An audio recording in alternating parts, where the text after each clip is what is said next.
بسم اللہ الرحمن الرحیم. لاکھوں کروڑوں درود نبی اکرم صلی اللہ علیہ وسلم پر اور ان کی آل پر. میرے ساتھ ایک ایسی شخصیت بیٹھی ہیں جو آج کل ٹیلی ویژن پہ، میڈیا میں، سوشل میڈیا میں، اخبارات میں بہت زیادہ ڈسکس ہو رہی ہیں. مفتی محمد سعید خان نام ہے ان کا، اور ماشاءاللہ بہت بڑے عالم دین ہیں. میں ان کی لائبریری دیکھ کے حیران رہ گیا. 1 لاکھ کے قریب ان کتابیں ہیں ان کی لائبریری میں. میرا نہیں خیال کہ پاکستان میں اس سے بڑی اچھی اور یا بڑی اتنی وسیع لائبریری کوئی ہو سکتی ہے. تو میں ایک تو مفتی صاحب کا مداح بھی ہوں، ان کا فین بھی ہوں، اور ان کا جو کام ہے اس کو دیکھ کے میں بہت حیران ہوا. مفتی صاحب کے کئی حوالے ہیں. ایک حوالہ تو یہ ہے کہ یہ پی ٹی آئی کی کور کمیٹی کا حصہ بھی ہیں، اس کے رکن بھی ہیں، اور ساتھ ساتھ بشرا بی بی کا اور ریحام خان کا انہوں نے نکاح پڑھایا تھا، اور اس کی بنیاد پہ بہت سی کنٹروورسی پاکستان کے اندر بڑی مدت سے سٹارٹ ہوئی. اب مفتی صاحب اپنا ورژن ایک دینا چاہتے ہیں، وہ اپنا بتانا چاہتے ہیں کہ بیسیکلی بیک گراؤنڈ کیا ہے تاکہ چیزیں کلیئر ہو جائیں. تو میں مفتی صاحب کے پاس اس لیے حاضر ہوا تاکہ ان سے ساری معلومات لے کے آپ کے سامنے رکھ کے اس چیپٹر کو ہمیشہ کے لیے کلوز کر دیا جائے. مفتی صاحب آپ کا بہت بہت شکریہ. پہلی بات تو یہ ہے کہ ذاتی اور نجی معاملات ہوتے ہیں اور اس میں نہیں پڑھنا چاہیے. میں خود نہیں پڑھنا چاہتا، لیکن وہ کنٹروورسی بہت زیادہ اتنی کریٹ ہوگی کہ میں چاہتا ہوں کہ حقائق لوگوں کے سامنے آ جائیں. تو یہ فرمائیے گا کہ عمران خان صاحب کے ساتھ پہلی ملاقات آپ کی کب اور کیسے ہوئی؟ جاوید صاحب، آپ کی تشریف آوری کا شکریہ، اور آپ نے اس قابل سمجھا کہ یہاں تشریف لائیں اور یہ تھوڑی سی چھوٹی سی جو کاوش ہے اسے آپ ملاحظہ کریں. جہاں تک ہمارے اور عمران خان صاحب کے تعلق کا ذکر ہے، محترم عمران خان صاحب 2005 کے قریب تشریف لائے تھے. اور تشریف لانے کا سبب یہ بنا تھا کہ ان کے بہت سے دوست ایسے تھے جو امریکہ میں تھے، اور میں امریکہ اس زمانے میں مسلسل جاتا رہا. 2005 میں آخری وزٹ تھا. تو اس سے پہلے جو ان کے وہاں کے دوست تھے انہوں نے ہم سے بھی ذکر کیا کہ ہم خان صاحب کو تمہارے یہاں بھیجیں گے اور ہم ان کے مداح ہیں. ٹھیک. پھر خان صاحب یہاں تشریف لائے؟ جی، خان صاحب یہاں تشریف لائے، اور فون آیا. پھر ہم نے کہا جب آپ تشریف لائیں گے تو آپ کھانا بھی ہمارے ساتھ کھائیں. ٹھیک. اور انہوں نے مہربانی کی، پھر کھانا بھی کھایا، یہاں بیٹھے بھی، کتابیں بھی دیکھی، اور اس سے وہ بہت خوش بھی ہوئے. اور پھر اس کے بعد ان کا آنا جانا رہا. اور مسلسل رابطہ رہا پھر آپ کا بھی اور ان جی کا؟ مسلسل رابطہ تو وہ ہے جو آخری مرتبہ وہ تشریف لائے تھے تو جہاں جو تقریر ہوئی تھی ان کی موجودگی میں 12 ربیع الاول کو، اس میں ہم نے بڑے صاف لفظوں میں عرض کیا تھا. اگرچہ ہم اس وقت کور کمیٹی کے ممبر تھے، مگر ہم نے ان کی خدمت میں بالکل صاف لفظوں میں وہ تقریر ریکارڈ پہ بھی موجود ہوگی، جس میں ہم نے کہا تھا کہ ہمیں کوئی حکومت مطلوب نہیں، کوئی سیٹ مطلوب نہیں، کوئی وزارت مطلوب نہیں. ہم جو آپ کے ساتھ ہیں تو اس وجہ سے ہیں کہ یہ مدارس جو ہیں ان کا مستقبل کیا ہونا چاہیے، اور مدارس کو دین کی حفاظت میں ایک کام جو کر رہے ہیں اس کی کیسے پروٹیکشن ملنی چاہیے، صرف اس وجہ سے ہیں، اس کے علاوہ کچھ نہیں. تو اس سے پہلے خان صاحب مختلف مواقع پہ خود تشریف لاتے رہے، اور اس ریکارڈ کو اگر آپ دیکھیں گے تو اس میں ہم نے صاف کہا کہ ہم خود تو کبھی بنی گالہ گئے نہیں. ٹھیک. آپ کبھی نہیں گئے؟ اور جب خان صاحب نے بلایا تو پھر نہ بھی نہیں کی.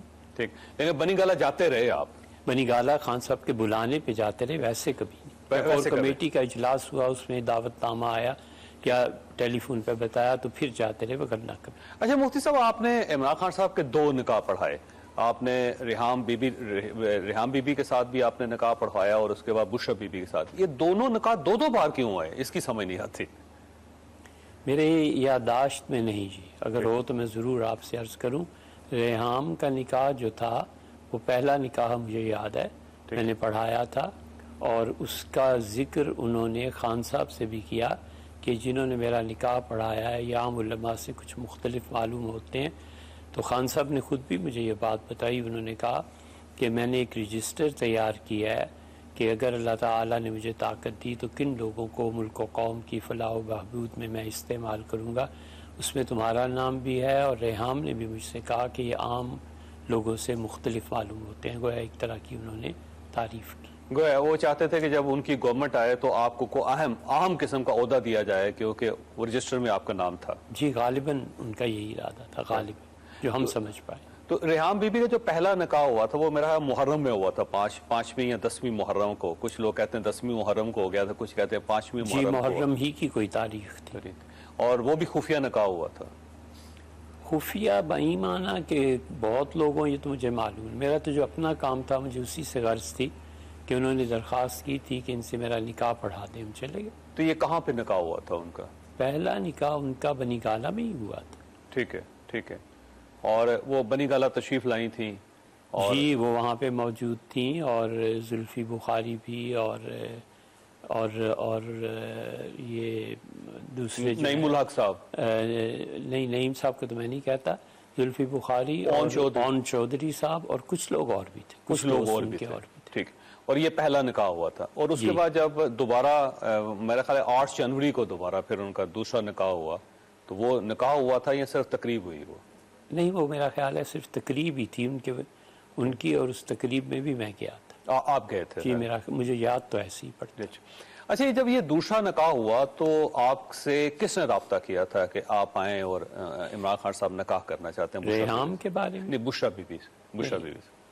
بشرا بی بی کے بارے میں جہاں تک دوسرے نکاح کا تعلق ہے، اگر پہلے سے شروع کریں تو زیادہ میں پہلے کی بات کر رہا ہوں، کہ میں دوسری شادی کی بات کر رہا ہوں، دوسرے نکاح کی دوسری شادی کی بات کر رہا ہوں، کہ کب کس نے آپ سے رابطہ کیا؟ میرا خیال ہے یہ 31 دسمبر 2017 ہوگا، کیونکہ 1 جنوری کو یہ نکاح ہوا 2018 کو۔ تو آپ سے کس نے رابطہ کیا ہے کہ عمران خان صاحب کا نکاح ہے تو آپ نے جانا ہے اس میں؟ اون چودھری صاحب نے رابطہ کیا تھا، اور انہوں نے خان صاحب کا میسج دیا تھا۔ ٹھیک ہے، انہوں نے کہا کہ ہمارے ساتھ چلنا ہے اور ہم اس وقت آئیں گے، تو پھر وہ آئے اون چودھری صاحب، اور آپارا کے قریب ایک گاڑی میں بیٹھے رہے، کچھ انتظار کیا، اور دوسری گاڑی میں نہیں، جس گاڑی میں بیٹھا ہوا تھا زلفی بخاری بھی فرنٹ سیٹ پہ اس وقت موجود تھے، اور 2-4 جملے ایک دوسرے سے تعارف۔ اس دن پہلی مرتبہ ہی غالباً میں نے انہیں دیکھا تھا، زلفی بخاری کو۔ جی ہاں، غالباً پہلی مرتبہ ہی دیکھا ہوگا یا دوسری مرتبہ، لیکن بہرحال مجھے یاد نہیں، یہ تو ایک بیچ کی بات آ گئی۔ لیکن میں اور زلفی بخاری بیٹھے رہے، پھر گاڑی آئی تھی خان صاحب کی، تو زلفی اس میں چلے گئے، اور پھر اس سے اسی طرح پھر لاہور جانا۔ اور آپ کی گاڑی الگ تھی اس میں لاہور جاتے ہوئے؟ جی میں بالکل، آپ اپنی ذاتی گاڑی میں تھے؟ میرا خیال ہے شاید ذاتی گاڑی میں ہوں گا۔ ٹھیک، اور اون چودھری اور زلفی بخاری اور عمران خان صاحب دوسری گاڑی میں چلے گئے؟ جی ٹھیک، اور آپ کی پھر لاہور میں ملاقات ہوئی ان سے؟ جی لاہور میں ہی خان صاحب اترے تو جہاں گئے تھے وہاں ملاقات۔ اور آپ گاڑی کے پیچھے پیچھے چل رہے تھے یا ایڈریس آپ کو دیا گیا تھا؟ نہیں، ایڈریس نہیں دیا گیا تھا، گاڑی کے پیچھے ہی چلنا تھا۔ گاڑی کے پیچھے چل رہے، اور یہ میرا خیال ہے ڈی ایچ اے میں تھا شاید، کوئی جی بلاک، آپ کو اگر یاد ہو تو؟ جی مجھے ان چیزوں کا علم نہیں ہے، نہ لاہور کے علاقوں سے واقفیت ہے، لیکن ماشاءاللہ کافی وسیع گھر تھا، بہت اچھا شاندار گھر تھا۔ اور بشرا بی بی سے کبھی پہلے، اس سے پہلے ملاقات ہوئی آپ کی؟ نام بھی نہیں سنا کبھی۔ نام بھی نہیں سنا۔ اور وہاں پہ جب نکاح کی تقریب ہوئی تو اس میں بشرا بی بی کے خاندان کے لوگ تھے اس میں؟ جی بشرا بی بی کے بچے بھی موجود تھے۔ اپنے بچے ان کے؟ جی ان کے اپنے بچے موجود تھے، ان کی جو خواتین تھیں انہوں نے مجھے بتایا کہ میری بہنیں ہیں، یا نہیں بلکہ ان خواتین نے بتایا کہ بشرا بی بی ہماری بہن ہے۔ ٹھیک، تو ہم نے جب نکاح کے لیے کاغذات وہ جو تھے انہیں بھرنا شروع کیا، فارم، تو کافی چیزیں تفصیل سے پوچھ لی تھی، اور وہ تفصیلات مثلاً یہ کہ حق مہر کتنا ہوگا، مثلاً یہ کہ کیا نکاح کیا جا سکتا ہے، کیونکہ انہوں نے مجھے بتایا تھا کہ طلاق ہو گئی، تو ہم نے ان سے پوچھی تھی ساری چیزیں کہ شرعی طور پہ جس مناسب حد تک آدمی کسی سے پوچھتا ہے۔ آپ یوں سمجھیں جاوید صاحب محترم کہ جیسے نکاح کے لیے علماء پڑھانے کے لیے تو کوئی بھی کسی کی بیٹی بہن کے متعلق ان ڈیٹیلز میں نہیں جایا کرتا جو خواتین کے اپنے معاملات ہوتے۔ ٹھیک، تو آپ کی وہاں پہ بشرا بی بی سے بات ہوئی آپ کی ذاتی خود؟ جی بشرا بی بی تشریف فرما تھیں، سامنے بیٹھی ہوئی تھی؟ سامنے تشریف فرما تھیں۔ ہم نے ان سے درخواست کی، ہم نے ان سے پوچھا کہ خان صاحب سے کہ حق مہر کتنا ہونا چاہیے، انہوں نے بتایا۔ پھر بشرا بی بی سے بھی پوچھا، اور یہ بھی پوچھا کہ نکاح آپ کی مرضی سے آزادانہ طور پر ہو رہا ہے، انہوں نے کہا بالکل۔ ٹھیک، اور بشرا بی بی جو ہیں، آپ نے ان سے پوچھا کہ آپ شادی شدہ ہیں، آپ طلاق یافتہ ہیں، آپ کنواری ہیں، جیسے عموماً